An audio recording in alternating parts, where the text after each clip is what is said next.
सतत एवं व्यापक मूल्यांकन, continuous and comprehensive evaluation, CCE इसको शॉर्ट में बोलते हैं। ये क्या होता है, इसका क्या महत्व है, क्या उद्देश्य है, यह अधिगम के लिए क्यों जरूरी है, चलिए इन सारी बातों को देखते हैं।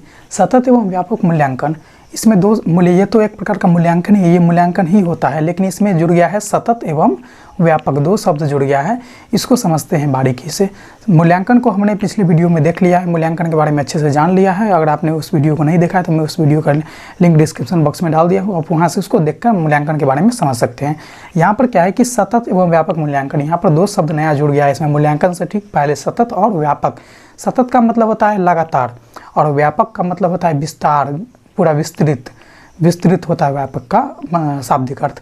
तो सतत का यहाँ पे सतत क्यों जोड़ा गया है, तो क्योंकि हम लोग जानते हैं कि अधिगम जो है एक सतत प्रक्रिया है, मतलब अधिगम निरंतर चलने वाली प्रक्रिया है, तो इसीलिए इसका मूल्यांकन भी सतत होना चाहिए, इसका मूल्यांकन भी निरंतर होते रहना चाहिए। इसीलिए मूल्यांकन में जो है सतत एवं व्यापक मूल्यांकन की एक पद्धति बनाई गई है। इसमें क्या होगा कि सतत का मतलब होता है कि मूल्यांकन वैसा मूल्यांकन हो जिसका सतत मतलब लगातार होते रहा, और व्यापक का मतलब होता है यहाँ पर विस्तार, मतलब सारे पक्षों की मूल्यांकन होना चाहिए, उसके विस्तार से एक भी पक्ष उसका मूल्यांकन से बचना नहीं चाहिए। इसी के लिए यहाँ पे इस मूल्यांकन का नाम दिया गया है सतत एवं व्यापक मूल्यांकन। इस प्रकार के मूल्यांकन में क्या होता है कि बालक का जैसे जैसे अधिगम निरंतर चलती रहती है, उसी प्रकार से उसका मूल्यांकन भी जो है वह समय दर समय पर निरंतर लगातार रूप से किया जाता है। और व्यापक कहने का मतलब है कि इसके सभी पक्ष, जैसे संज्ञानात्मक पक्ष हो गया, क्रियात्मक पक्ष हो गया, भावात्मक पक्ष हो गया, सारे पक्षों का मूल्यांकन इसमें किया जाता है। शैक्षणिक पक्ष का मूल्यांकन के साथ साथ जो है इसमें गैर शैक्षणिक पक्षों का भी मूल्यांकन किया जाता है। ये सतत एवं व्यापक मूल्यांकन में इसका जो है यह क्यों जरूरी होता है, तो सतत एवं व्यापक मूल्यांकन जो है ये इस प्रकार के मूल्यांकन से बालक का एक भी पक्ष जो है वो मूल्यांकन से वंचित नहीं रह जाता है, चाहे वो शैक्षणिक पक्ष हो या फिर वो गैर शैक्षणिक पक्ष हो।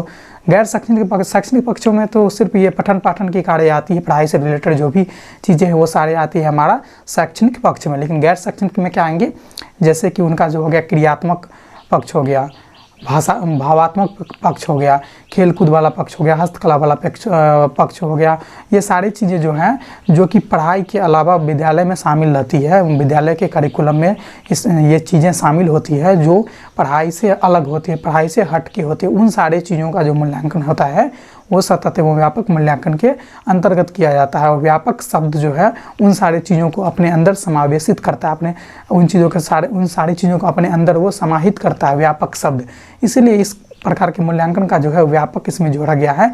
सतत का मतलब होगा लगातार होगा और व्यापक का मतलब होगा सारे चीज़ों का मूल्यांकन होगा। इससे क्या होगा कि बालक के सर्वांगीण विकास होगा। जब सारे चीज़ों का मूल्यांकन किया जाएगा, सारे पक्षों का मूल्यांकन किया जाएगा, तो बालक के किन पक्षों में किन चीज़ों में कमी है, इन चीज़ निकल के आएगी बाहर, और फिर शिक्षक उसको उस स्तर से उनके अनुसार उन चीज़ों को सुधार करने की प्रयत्न करेंगे। तो इससे क्या होगा कि बालक के सर्वांगीण विकास में जो है यह काफ़ी मददगार साबित होगा, काफ़ी उसको ये सहायता मिलेगी शिक्षकों को उनके सर्वांगीण विकास करने में। किसके सर्वांगीण विकास करने में, तो बालक के सर्वांगीण विकास करने में, उसके सारे पक्षों का विकास करने में सतत एवं व्यापक मूल्यांकन जो है एक अहम भूमिका निभाती है।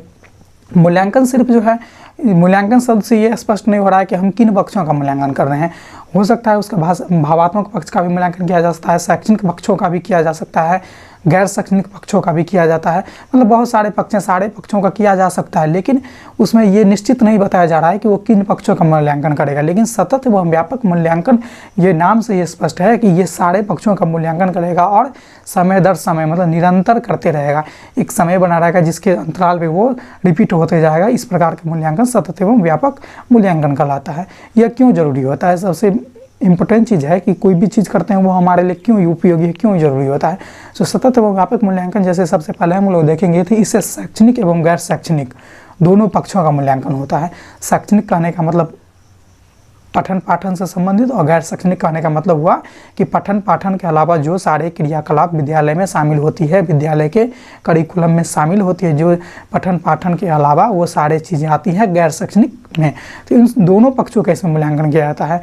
दूसरा क्या होता है, इससे दूसरा क्या लाभ है, तो इसमें विद्यार्थी की कमजोरी को पहचान कर उसका निदान किया जाता है।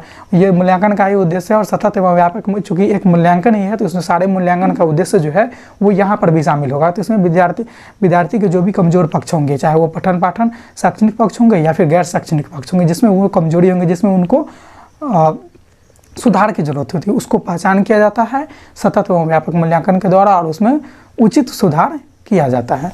अगला पॉइंट है हमारा कि यह उपलब्धि स्तर को बताता है। उपलब्धि स्तर बोलेंगे तो मूल्यांकन का एक उद्देश्य ही होता है, उसका काम ही होता है कि बालक के उपलब्धि स्तर को पता लगाना।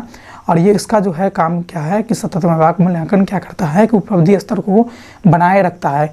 चूँकि हम जानते हैं कि सतत एवं व्यापक मूल्यांकन निरंतर चलने वाली प्रक्रिया होती है, तो यहाँ पर क्या है कि जब निरंतर मूल्यांकन होगा तो इसका बालक का जो भी उपलब्धि स्तर होगा उसमें जो भी कमी होगी उसको निरंतर वो सुधार करने की आवश्यकता होगी और निरंतर उसको कमी को बताया जाएगा शिक्षक को और निरंतर उसमें सुधार किया जाएगा।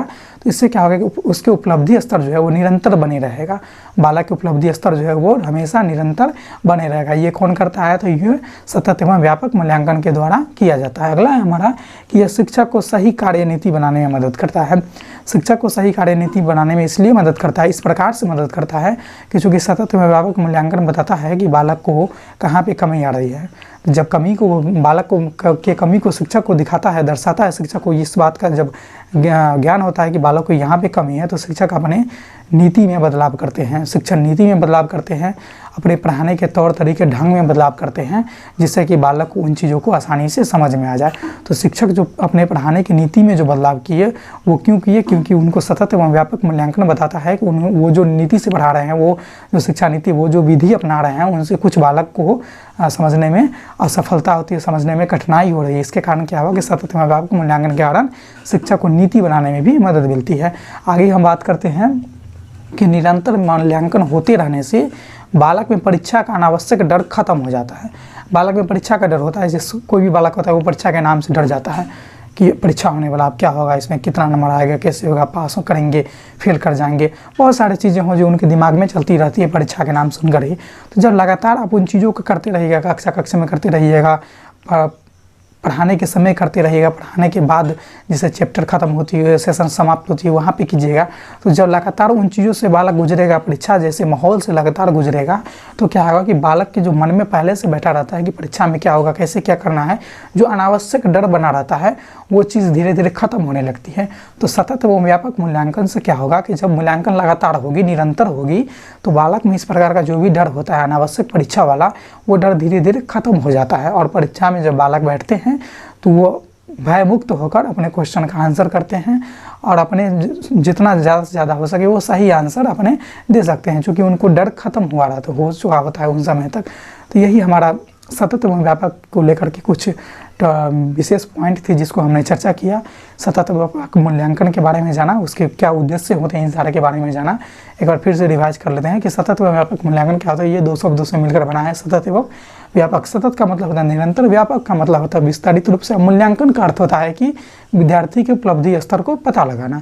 ये तीन बातें, ये तीन चीज़ें हैं, यही से हमारा सतत व्यापक मूल्यांकन है। तो सतत का मतलब हुआ निरंतर, मतलब कि वैसा मूल्यांकन जो निरंतर होता रहे, क्योंकि शिक्षा एक सतत प्रक्रिया है, अधिगम एक सतत प्रक्रिया है, तो इसका मूल्यांकन होना भी सतत होना चाहिए, इसका मूल्यांकन की प्रक्रिया भी सतत होना चाहिए, निरंतर होना चाहिए। इसलिए सतत व्यापक मूल्यांकन में जो है निरंतर मूल्यांकन की क्रिया की जाती है।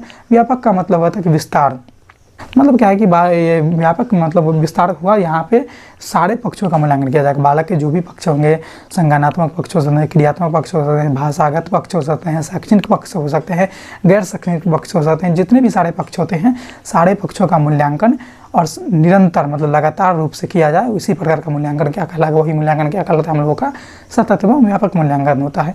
यही हमारा आज का टॉपिक था। उम्मीद करता हूँ यह टॉपिक आपको लोगों को समझ में आई होगी। जहाँ कभी भी अगर दिक्कत होती है तो आप कमेंट में अपना फीडबैक ज़रूर दें, मैं उन चीज़ों को सुधारने की कोशिश करूँगा। अगर अच्छा लगती है, समझ में आ जाती है उन चीज़ों को, आप भी जो है फीडबैक में ज़रूर अपना कमेंट दें, अपना फीडबैक अच्छे कीमती सुझाव को दें। फिर अगले वीडियो में मिलते हैं नए टॉपिक के साथ, सीटेट का एक नए फिर से टॉपिक के साथ हम लोग मिलेंगे अगले वीडियो में। तब तक के लिए बाय बाय। देखते रहिए हमारे यूट्यूब चैनल को, पढ़ते रहिए, यहाँ जो भी नोट्स वगैरह उपलब्ध है उन सारी चीज़ों को पढ़ते रहिए।